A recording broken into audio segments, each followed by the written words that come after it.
Welcome to this roundtable discussion on issues important to the understanding of political economy. Our participants from top to bottom: John Adams, Mortimer Adler, Charles Beard, Jacob Bernowski, Winston Churchill, Will Durant, John Kenneth Galbraith, Henry George, John Locke, Karl Marx, George Bernard Shaw, Adam Smith, and Frederick Jackson Turner.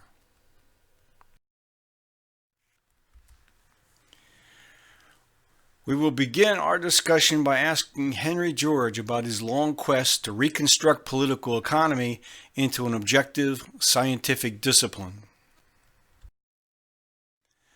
Man masters material nature by studying her laws, and in conditions and powers that seem most forbidding, has already found his richest storehouses and most powerful servants. The domain of law is not confined to physical nature.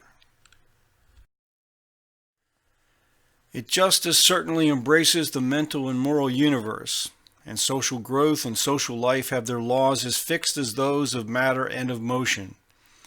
Would we make social life healthy and happy, we must discover those laws and seek our ends in accordance with them. As a contemporary of Mr. George, perhaps Karl Marx will provide a rather different perspective on the need to bring man-made law into conformance with that of natural law.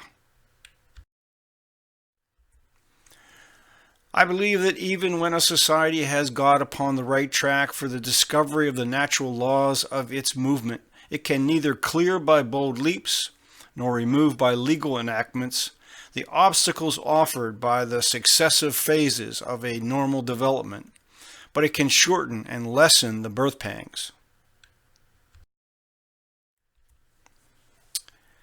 Is there then a conflict between the apparent lessons of history and what Henry George and Karl Marx see as natural laws governing the organization of human societies? I recognize Mortimer Adler to respond. What is new in the world today and distinctive of our time is the conflict between those who think that where our institutions are defective, the defects can be removed by institutional changes of one sort or another, and those who despair of institutional change itself, and who turn in their desperation to non-institutional means of reaching the promised land of a better day. Non-institutional means, Dr. Adler. I am referring to revolutionary violence.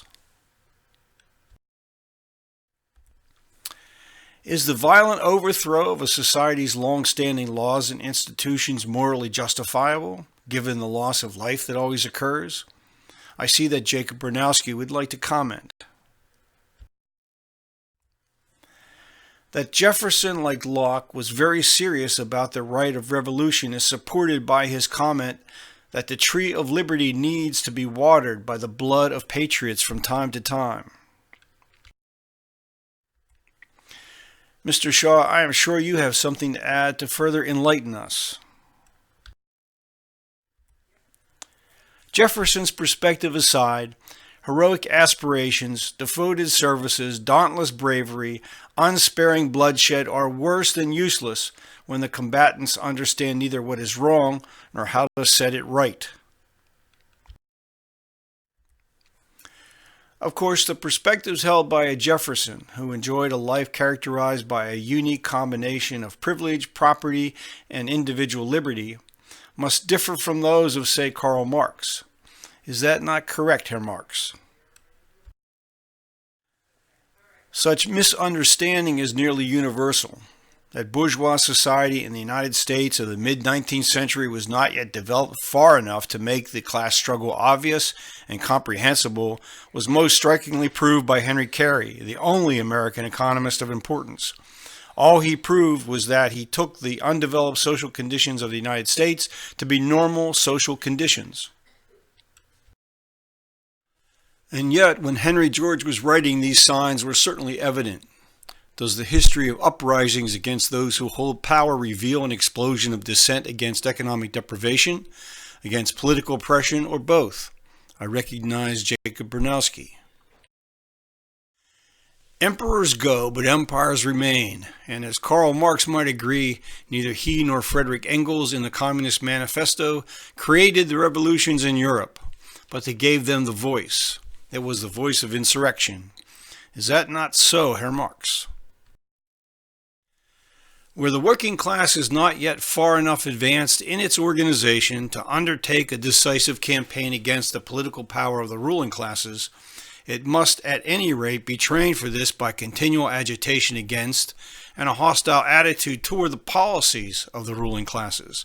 Otherwise, it remains a plaything in their hands. But many modern societies have embraced the principles of social democracy. John Galbraith has documented this history in his writings. Professor Galbraith, would you care to elaborate? The revolutionary uprising you embraced had obvious points of vulnerability. There was the threat posed to it by reform, the possibility that the hardships of capitalism would be so mitigated that they would no longer arouse the revolutionary anger of the workers.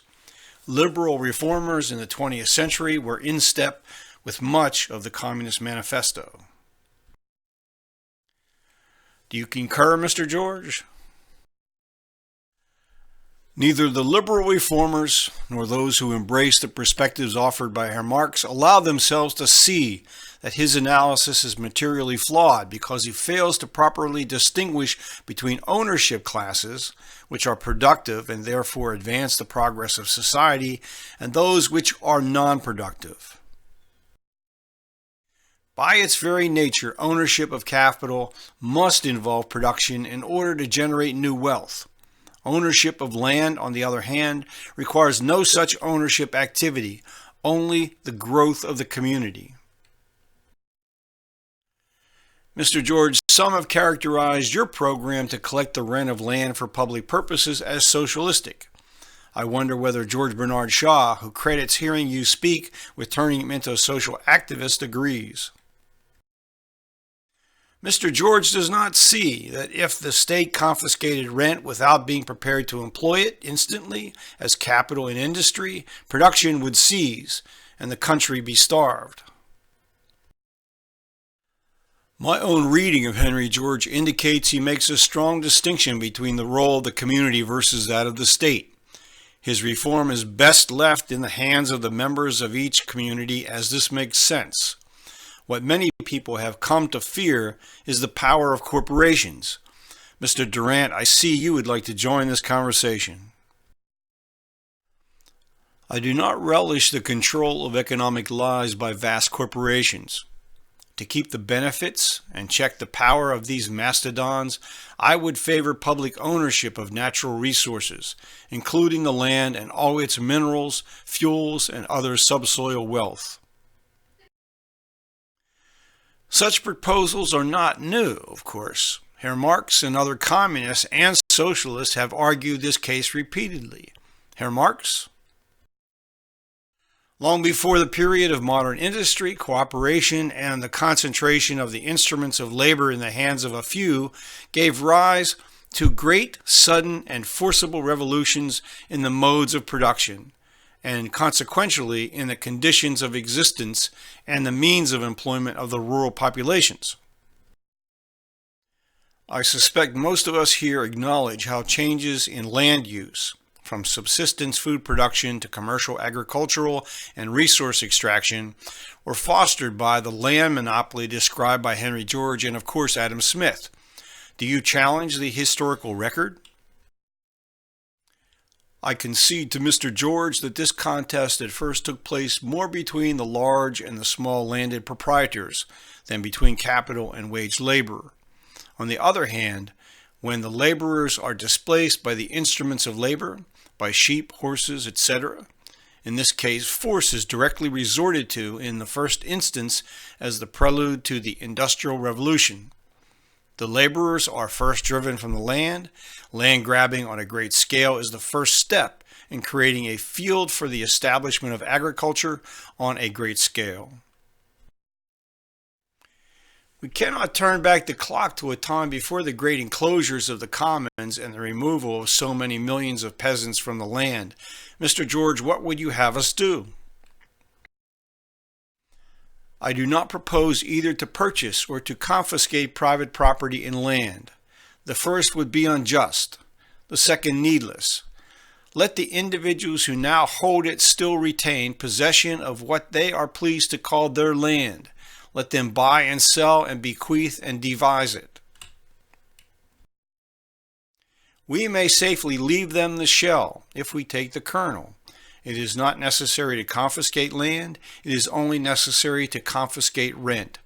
I take much of this analysis from our great predecessors, Smith, Turgot, and Patrick Edward Dove. I see that Adam Smith, who has sat patient and quiet to this point, would like to respond. As soon as the land of any country has all become private property, the landlords, like all other men, love to reap where they never sowed, and demand a rent even for its natural produce, the wood of the forest, the grass of the field, and all the natural fruits of the earth, which, when land was in common, cost the laborer only the trouble of gathering them, come even to him to have an additional price fixed upon them. He must give up to the landlord a portion of what his labor either collects or produces. That, Mr. Smith, is certainly what has occurred throughout much of history. Mr. George, for one, challenges the very foundation of law that permits this confiscation and redistribution of wealth from producers to a non-producing rentier elite. Is he correct, Mr. Locke? Where the land is concerned, we must identify the moral principles attached to our occupancy and use. God, who hath given the world to men in common, hath also given them reason to make use of it to the best advantage of life and convenience. The earth and all that is therein is given to men for the support and comfort of their being. Rarely, however, has this moral principle served as our guide for our systems of law. Even in the case of North America, the principle you established, that individuals are entitled to claim land so long as much of equal value remains available to all others, proved to be short-lived. The land of North America, almost from the beginning of European settlement, was held by a small number of privileged aristocratic families. Do you not agree, Mr. Adams?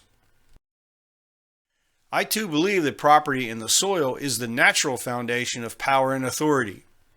If the lands are held and owned by the people and prevented from drifting into one or a few hands, the true power will rest with the people, and that government will essentially be a democracy, whatever it may be called. Under such a constitution, the people will constitute the state. The vast unsettled territory allowed those who occupied North America to envision a future of universal opportunity, to be sure. Of course, those who crossed the ocean from Britain were escaping from a land where privilege was deeply entrenched. Is that not how you see the situation, Mr. Shaw? Very much so. As long as there is plenty of land for everybody, private property and land works very well. But this state of things never lasts long with a growing population, because at last all the land gets taken up, and there is none left for the later comers. Mr. Churchill once described our history very similarly. Quite right, Mr. Shaw. Mr. Churchill, during your early political life in league with the Liberals, you displayed a keen understanding of the problems caused by landed privilege. Remind us of how you saw the issues, if you would. It does not matter where you look or what examples you select. You will see that every form of enterprise, every step in material progress is only undertaken after the land monopolist has skimmed the cream off for himself. And everywhere today, the man or the public body that wishes to put land to its highest use is forced to pay a preliminary fine in land values to the man who is putting it to an inferior use, and in some cases, to no use at all. All comes back to the land value. and its owner for the time being is able to levy his toll upon all other forms of wealth and upon every form of industry. Somehow this arrangement has become accepted and even defended by those who are left out of the economic system. Is it the case, Mr. George, that the majority of people hope they too can get in the game and become wealthy by speculation in land? The long-term effects are best illustrated by the constant existence of speculation where private ownership has been protected by the governing authority. Essentially, the influence of speculation in land in increasing rent is a great fact which cannot be ignored in any complete theory of the description of wealth in progressive countries.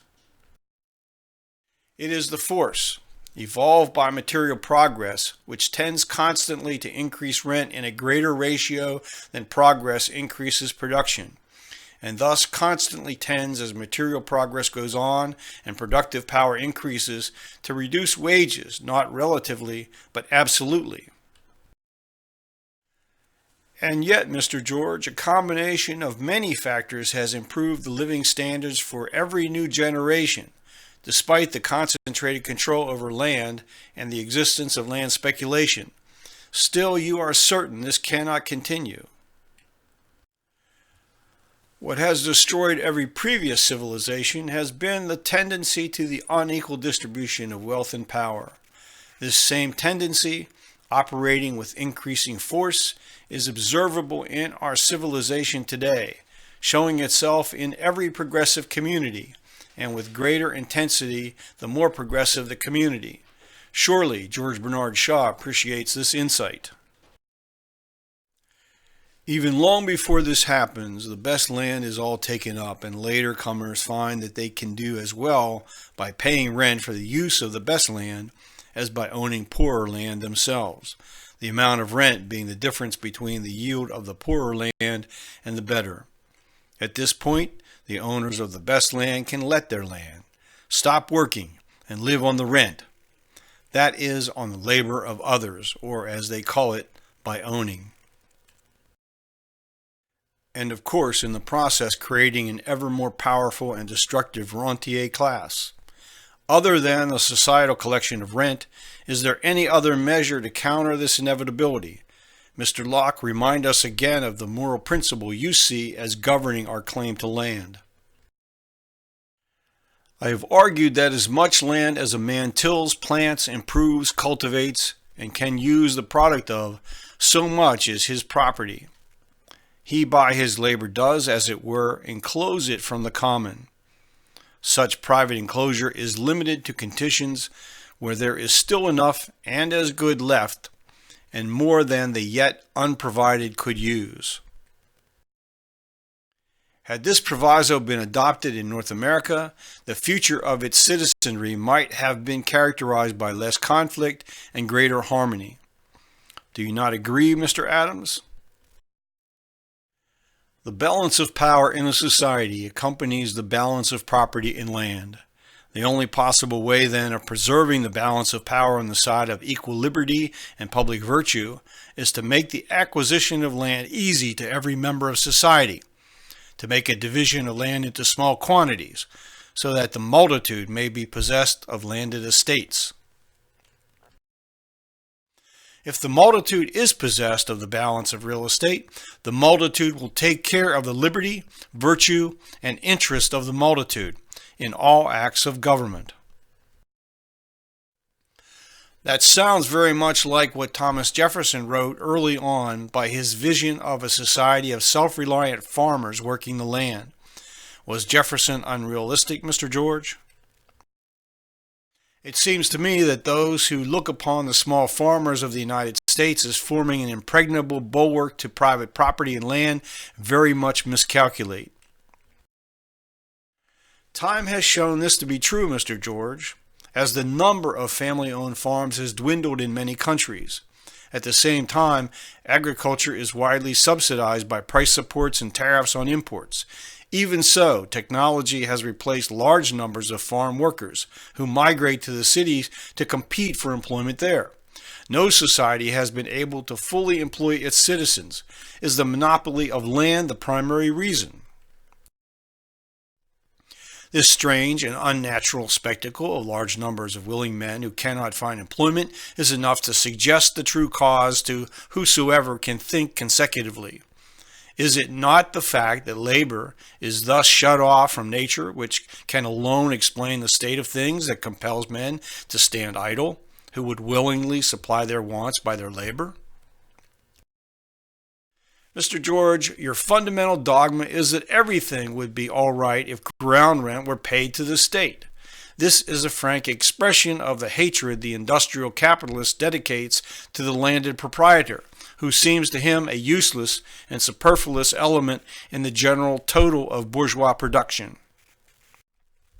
We ourselves adopted this appropriation of ground rent by the state among numerous other transitional measures, which, as we also remarked in the manifesto, are and must be contradictory in themselves. Well, Henry George challenges your assessment by arguing that the system we think of as capitalism can be reconstructed on the base of a fulfilled promise of individual liberty, one that ensures equality of opportunity. Mr. Shaw, why did you align with Herr Marx's conclusions rather than those of Mr. George? I had no difficulty in showing that even if the largest construction was placed on George's propaganda so as to make his single tax a tax on the rents of capital and ability as well as land, the socialization of these rents by means of the single tax would involve the socialization of industry, for which there was no provision whatsoever in George's scheme.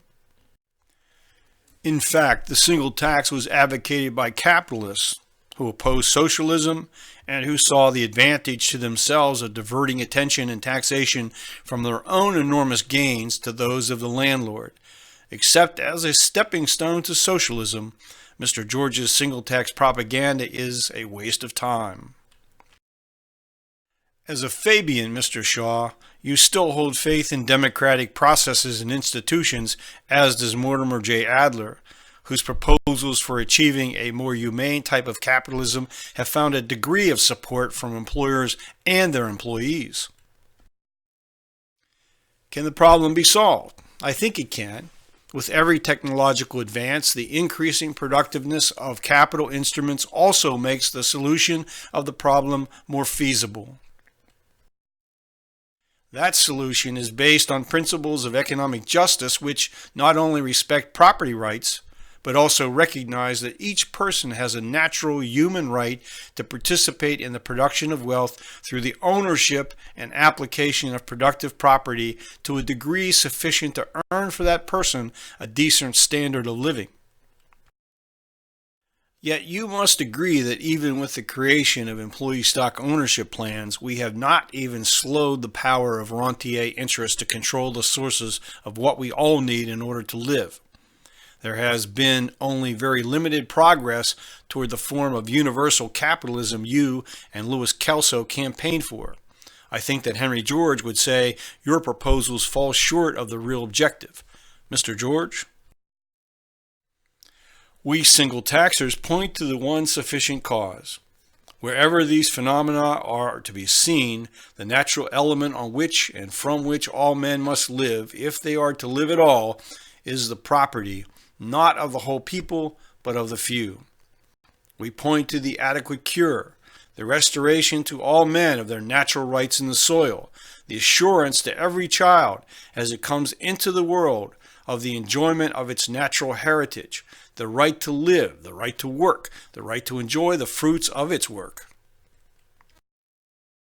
Rights necessarily conditioned upon the equal right to that element which is the basis of production, that element which is indispensable to human life, that element which is the standing place, the storehouse, the reservoir of men, that element from which all that is physical in man is drawn. Until we can discover some way of making something out of nothing, there is no possible discovery or invention which can lessen the dependence of labor upon land. And this being the case, the effect of these labor-saving devices, land being the private property of some, would simply be to increase the proportion of the wealth produced that landowners could demand for the use of their land. This is certainly demonstrated in today's property markets. In some of the major cities around the world, the land cost can exceed 50% or more of a residence. The dynamic is not new, of course, as even wage workers have managed to become landowners, landlords, and speculators, as I know Herr Marx can attest to. We should note that the capitalized rent, the price of land, now becomes an important aspect, and that not only can the former rent payer transform himself in this way into an independent peasant proprietor, but also urban and other holders of money can buy plots of land with a view to leasing them either to peasants or to capitalists and enjoy the rent on their capital, thus invested as a form of interest. Yes, many of us see investment in land as just one of many ways of securing income. We lease land to actual farmers. We construct buildings offering space for lease to residential or commercial tenants. We might even lease land to someone else to construct a building charging ground rent. And very few of us recognize this as destructive to our communities, as does Mr. George. If one man owned all the land accessible to any community, he would, of course, demand any price or condition for its use that he saw fit. And as long as his ownership was acknowledged, the other members of the community would have but death or emigration as the alternative to submission to his terms. This has been the case in many communities, but in the modern form of society, the land is in the hands of too many different persons to permit the price which can be obtained for its use to be fixed by mere caprice or desire. So, the market does work to some degree, if imperfect and with serious negative consequences. While this may continue to be the case for land owned for home ownership, we observe today an ongoing concentrated control over natural resource-laden lands by corporate interests. As Frederick Jackson Turner will attest, even with the population of the United States still rather low, the ideal of free land and the frontier opportunity had already disappeared by the end of the 19th century. The American frontier is sharply distinguished from the European frontier, a fortified boundary line running through dense populations. The most significant thing about the American frontier is that it lies at the hither edge of free land. In the settlement of America, we have to observe how European life entered the continent and how America modified that life and reacted on Europe. Who shall measure the effect on Europe of free land in America? America has given occasion for a new migration of the peoples comparable to the older one. Of course, one of history's most studied migrations is that of the people of Ireland to the far corners of the globe. I see Professor Galbraith asking to be recognized. Ricardian landlords were also amply present in Ireland, or more often absent in England, which was socially much more congenial and frequently also a safer place for a landlord to live.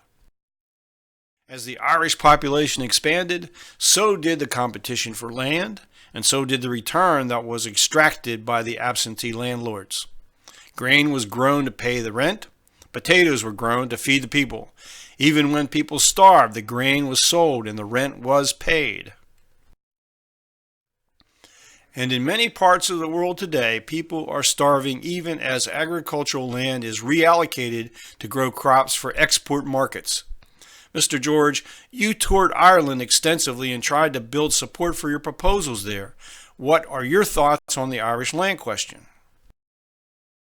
To drop a man in the middle of the Atlantic Ocean and tell him he is at liberty to walk ashore would not be more bitter irony than to place a man where all the land is appropriated as the property of other people and to tell him that he is a free man, at liberty to work for himself and to enjoy his own earnings.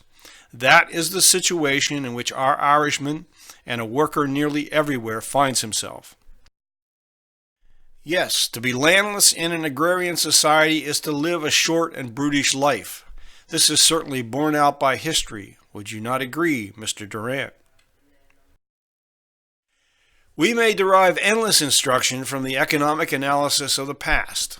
we observe that the invading barbarians found Rome weak because the agricultural population, which had formerly supplied the legions with hardy and patriotic warriors fighting for land, had been replaced by slaves laboring listlessly on vast farms owned by one man or a few.